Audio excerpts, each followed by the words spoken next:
નમસ્કાર, India news ગુજરાતમાં આપ સૌનું સ્વાગત છે અને હું છું આપની સાથે કિશન તિવારી। સમાચારોની શરૂઆત કરીએ આપણે સૌથી પહેલા મહત્વના સમાચારથી।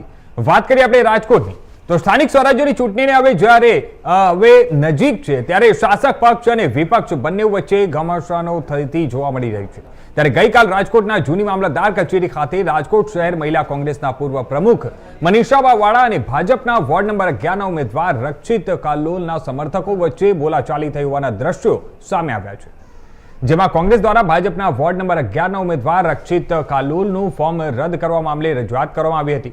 જો કે ફોર્મ યોગ્ય હોવાનું ચૂંટણી અધિકારીએ જાહેર કરતા ભાજપના ઉમેદવારના સમર્થકો દ્વારા ત્યાં નારાઓ લગાવવામાં આવ્યા હતા અને નારાઓ લગાવવામાં આવતા જ મનીષાબા વાળા અને રક્ષિત કાલોલના સમર્થકો વચ્ચે ઉગ્ર બોલાચાલી થતી હોવાના દ્રશ્યો કેમેરામાં કેદ થયા હતા।